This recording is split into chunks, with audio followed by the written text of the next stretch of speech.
Have you ever met anyone who watched the Lord of the Rings trilogy and said, you know what, Frodo is way better than Sam? Well, me neither. There's a reason why people who watch the movies think Sam is the main character, or at least the better out of the two. And while Tolkien himself intended for this to be the case, Frodo is the primary protagonist of the series, as he is the one who carries the ring. So why is it that when we watch the movies, we tend to grow a subtle dislike for the Hobbit who is supposed to be this courageous hero?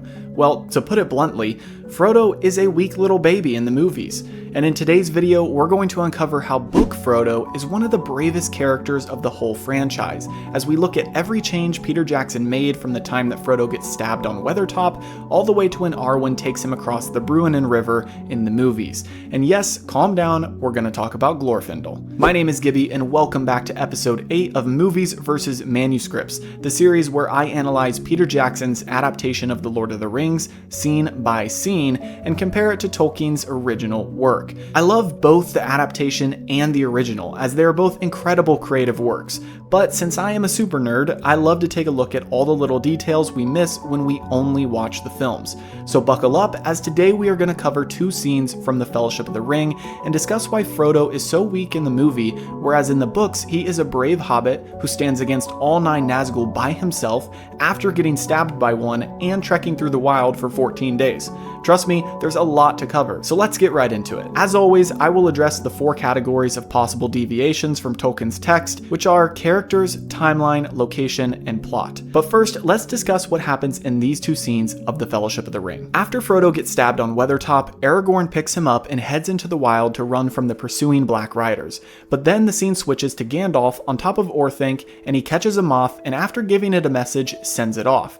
We then see the factory that Saruman has been building, and we witness the birth of an Uruk-hai, presumably Lurtz, the commander who fights Aragorn later in the movie. Then we go back to Frodo in the woods, gasping for breath as their company has finally stopped.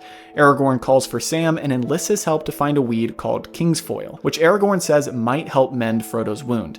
While searching for the plant, Aragorn gets caught by an elf named Arwen, and the two discuss Frodo's wound, and she says that she must take him by horse to Rivendell. They gallop off, and the Black Riders pursue them. We see an epic chase scene, and then finally Arwen reaches the River Bruinen and crosses. Taunting the Black Riders to follow across the river, they slowly begin to advance, and Arwen begins speaking in Elvish, causing the river to swell and a tsunami of waves to crash over the Black Riders. At this moment, Frodo is on his last breath, and Arwen begins to beg for his life. We have a strange vision of Elrond speaking over Frodo, and then Frodo passes out. And this is where the scene ends, and this is also the end of Book 1 of Tolkien's work, as each book of the trilogy is broken into 2 smaller sections. The start of Book 2 is when Frodo wakes up in Rivendell. So I want to spend some time discussing movie Frodo versus book Frodo, but before we do, I need to address our 4 different categories. First up is characters. This is quite easy, as the only variation in characters is the swap of Arwen and Glorfindel. Arwen is obviously in the books, but it's actually an elf named Glorfindel who comes and rescues Frodo and meets the company in the woods. At this point, we have still yet to meet Arwen in the books, although Aragorn does reference her when he says that his heart lies in Rivendell. I won't get into Glorfindel just yet, but we will definitely talk about him more in the plot changes. Second, as far as location goes, there really isn't much of a change, other than the fact that in the book they wander through the wilderness for a long time, and we don't really get to see much of that in the movie. Speaking of which, for the third category of timeline, we have a much larger deviation, as Peter Jackson and his writers make it seem like Arwen finds them shortly after Frodo gets stabbed. However, in the book, Aragorn and the hobbits trek through the wilderness for 14 days after Frodo gets stabbed. This alone puts into perspective how much strength Book Frodo has, as he embarks on this portion of the journey with a poisoned wound. In the movie, he almost immediately goes into shock and is barely conscious.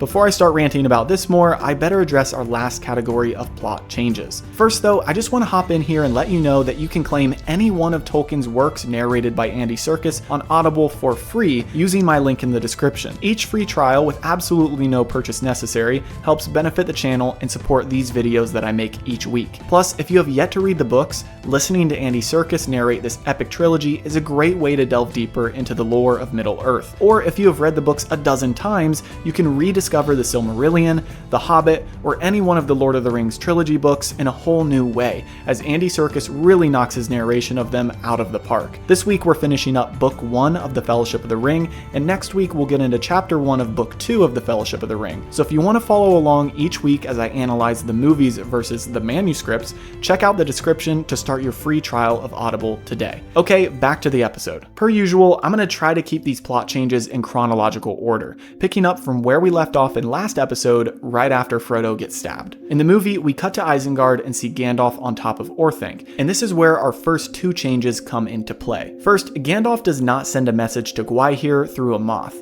How would a moth fly that high anyway? Actually, I just googled it, and a moth can fly up to 3,000 feet in the air. I am shocked, and there's your fun fact of the day. So, anyway, what really happens in the book is after Radagast gave the summons to Gandalf, which led him to Isengard, as we discussed in a previous episode, Radagast told the creatures and beasts of the wild to deliver any important news to Saruman and Gandalf at Orthanc. At this time, Radagast did not know that Saruman had turned evil, so Gwaihir, the king of the eagles, went to Isengard to deliver the news of the traveling Nazgul to Gandalf and Saruman. But upon arrival, he found Gandalf on top of Orthanc, and they spoke, and upon being filled in on Saruman's betrayal, he bore Gandalf away off of the tower. The second change in regard to this scene is that we actually never get the details about Saruman's factory in the books. We know that it's happening, but the scene showing the birth of Lurtz technically isn't written about. However, it does give good context as the Uruk-hai play a larger role later in the movie. So now back to Aragorn and the hobbits in the woods, we have a few more changes. After getting stabbed and laying unconscious, Frodo becomes way more alert in the book, and he is actually able to talk with the others after waking up. They also stay on Weathertop a little longer and partly treat Frodo's wound there. Then they decide to move on as Aragorn believes the Black Riders are lurking and waiting for Frodo to succumb to his wound. This also plays into another thematic difference in the movie. You get the feeling that the Nazgul were partially defeated after Aragorn sets them on fire, but in the book, Aragorn makes it very clear that they only retreated because they successfully wounded Frodo, and it would only be a matter of time before he passed to their side due to the Morgul blade. Once they start traveling, Frodo sits on Bill the pony while the others walk, but he is still alert, although in a lot of pain. In total, they are on the road for 12 days before they encounter Glorfindel. During this time, they find Bilbo's 3 trolls from The Hobbit, which was also shown in the movie. Eventually, the group hears galloping coming down the trail, and they see a figure that seems to be a bright light dressed in white coming towards them. They learn that this is an elf named Glorfindel, who is one of those sent by Elrond to search for their company. Elrond had sent elves in all directions to hunt for them, and Glorfindel was designated to follow the main road. This is different from the films for one glaring reason. Arwen is the elf in the movie who rescues Frodo, not Glorfindel. Additionally, in the book, Glorfindel then sets Frodo on his horse and tells him that should danger approach, the horse will run faster than his foes, straight to Rivendell, and the horse will never let his rider fall. The whole group then begins to travel toward the Bruinen River, which is along the border of Rivendell's territory. In the movie, Arwen takes Frodo, and on her horse together, they set off toward the river while being pursued by Black Riders. Eventually in the book, after traveling for a while, the Black Riders make an attempt to attack Frodo. Glorfindel shouts for his horse to run, and Frodo takes off, running away from the riders. Although there is one moment where he slows the horse as he feels the immense temptation to go back to the Black Riders with the ring, but he resists and urges the horse on. So by himself, on Glorfindel's horse, he finally outruns the riders and makes it across the Bruinen. The Black Riders stare at him from the other side, although they begin to slowly creep forward. The horse turns around to face them, and Frodo, feeling a sudden swell of courage and bravery, draws his sword against them and shouts at them to return to Mordor. The Nazgul laugh at him and continue riding across the river, but at that moment, the water begins to rise, and then suddenly massive waves in the shape of white horses come barreling down the river and take out the 3 Nazgul that had already stepped into the water. Frodo begins to lose his strength after his sudden outburst of bravery, and as he fades, he sees a massive glowing light on the other side of the river, as well as red glowing dots begin to attack the remaining riders, who are all forced into the river and fall to the crashing waves. Frodo then loses consciousness and the chapter ends. So to recap, in the book, we get Glorfindel instead of Arwen, Frodo on the horse alone instead of with an elf, Frodo crossing the Bruinen by himself and then drawing his sword against all 9 wraiths and telling them to go back where they came from, and finally, only 3 of the Nazgul fall in the water, whereas the others are attacked by Glorfindel in his spirit form, and of course Aragorn and the 3 other hobbits. The red dots we can presume are Aragorn and the other hobbits holding torches or flames or something like that. Also, we don't technically learn about this until the next section, but the river horse tsunami was not caused by Arwen's elvish chant as shown in the movie, but actually by Elrond and Gandalf and Rivendell. We can assume that they used the Rings of Power to create this powerful tsunami. Okay, so as you're probably putting together yourself, Book Frodo is portrayed very differently from movie Frodo. But why? Well, I think it comes down to one key element that Peter Jackson and his team had to overcome: the antagonist. You see, in the movies, they portray Sauron as a great eye, ever watchful, but in the books, he isn't necessarily perceived this way. That was simply a physical manifestation of his being that Jackson needed to give him so the viewer could see the enemy. However, another way that Jackson and his writers portrayed the enemy was through the Nazgul. Stemming from his background in horror films, Peter Jackson made sure that the Black Riders were the central foes of the first half of the Fellowship of the Ring. This has been a common theme throughout my whole series, as a lot of thematic changes all come from the portrayal of the Nazgul. You can check out any of my previous episodes to hear more about those changes. And in the books, although the Nazgul are scary, Frodo shows an insane amount of will and bravery to be wearing the ring and stand up to all of them at the same time.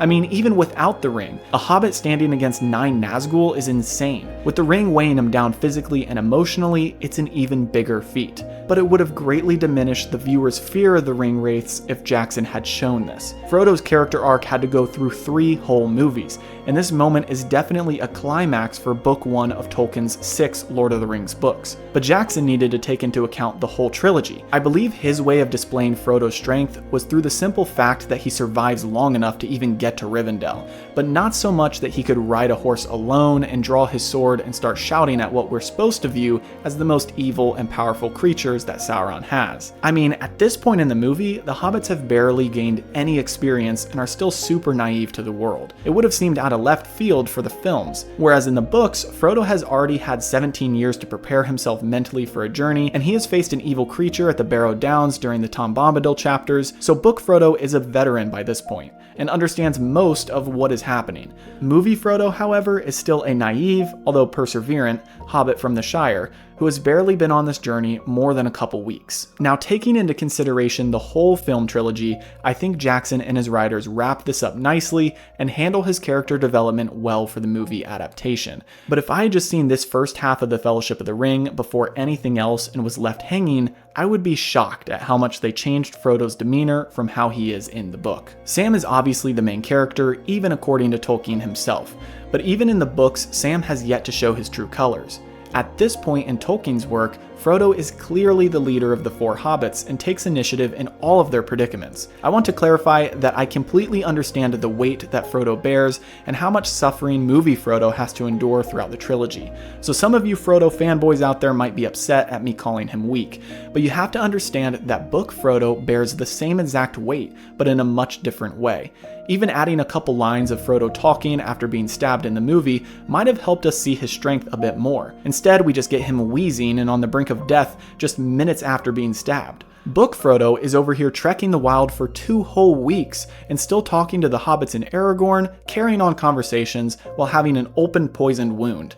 So in a general sense, movie Frodo shows courage and strength as he defies the will of Sauron and the Ring, but compared to Book Frodo, and seeing as how Tolkien's version is the one I take to heart more, movie Frodo is a chump in this scene of the trilogy. What are your thoughts on movie Frodo versus Book Frodo? If you have a different take on these portrayals of the character, I'd love to hear about them in the comments below. If you enjoyed, be sure to like and subscribe. Have a great week, and we'll see you in the next episode.